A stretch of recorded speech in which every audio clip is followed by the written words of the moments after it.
Hai guys, balik lagi di Uki Kelvin Official bersama saya Teddy Oki. Nah, seperti biasa nih ya guys, ada kelanjutan lagi dari kasusnya Ronald Tanur yang masih heboh nih ya, yang dinyatakan bebas. Wow, ini enak banget nih, orang udah ngebunuh tapi wow ya. Ini kita lihat videonya seperti apa, kita lihat bareng-bareng guys, kemudian kita reaction ya. Gergerus Ronald Tanur, putra anggota DPR RI Edward Tanur telah ditetapkan sebagai tersangka oleh Polresta Surabaya, katanya guys. Sekolah ini atas kasus penganiayaan terhadap kekasihnya Dini Sarah Aprianti alias Andini hingga meninggal dunia. Namun Ronald Tanur hanya dijerat dengan dua pasal, yaitu pasal 351 dan 358 KUHP dengan penganiayaan dengan ancaman penjara 12 tahun. Wow, 12 tahun guys, tapi sekarang udah bebas ya, bisa ya. Kasus ini turut menjadi sorotan Hotman Paris Hutapea yang menyarankan pihak kepolisian agar menjerat R dengan pasal 338 KUHP tentang pembunuhan, katanya KUHP. Polrestabes Surabaya mohon dipertimbangkan untuk dikenakan pasal 338 KUH pidana terhadap pelaku. Jangan sekedar penganiayaan pasal 351 atau 359 yang ancaman hukumannya jauh lebih ringan. Kenapa pasal 338 KUH pidana perlu dipertimbangkan? Lihat jeda waktu.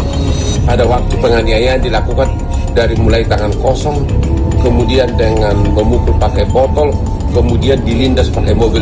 Itu jeda waktunya berapa lama?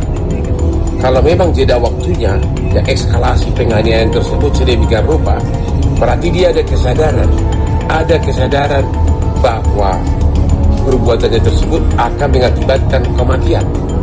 Dan itu adalah salah satu unsur pembunuhan.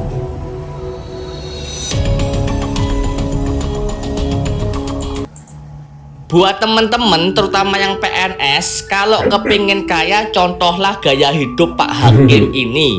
Lah, kok bisa kaya begitu ya?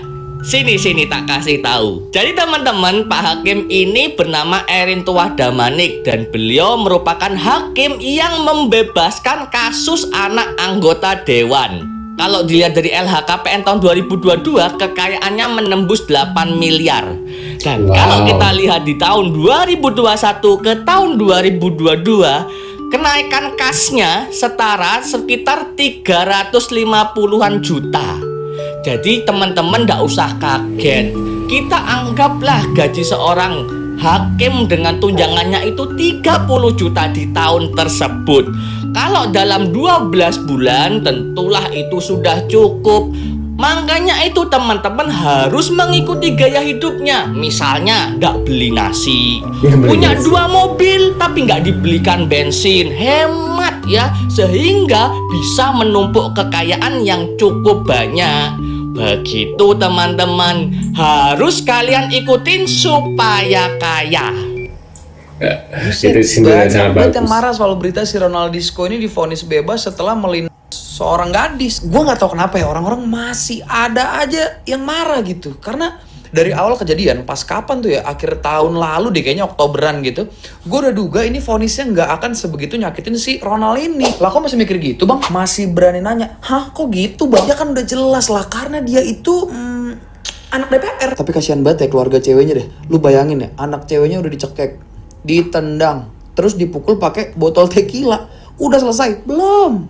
Sebagai penutup, si Ronald Bajigur ini ngelindas nih cewek. Gokil anjing, Dominic Toretto. Maksud gua gini, itu ketua regu malaikat maut yang lagi jaga daerah situ juga pas kejadian juga tepok jidat gitu ngeliat kelakuan si Ronald. Lu kan tadi kesuruhnya berantem aja. Kenapa sampai lu pansa? Agak, gue niatnya juga gitu. Cuma rem tangan gue dong. Oh, jangan hakimnya mikir gitu juga ya? Menurut hemat saya, ini bukan salah Ronald.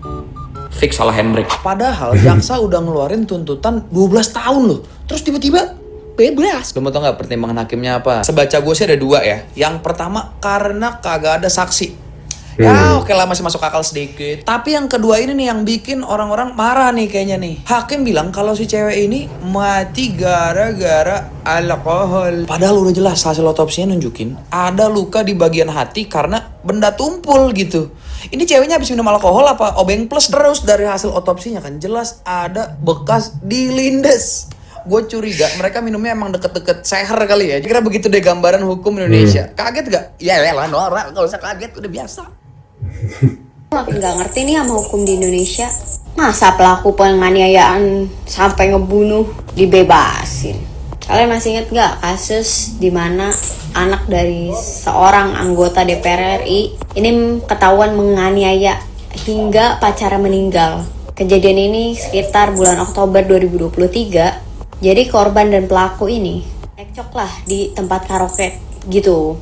Akhirnya korban ini dipukul serta ditendang lah sama si pelaku.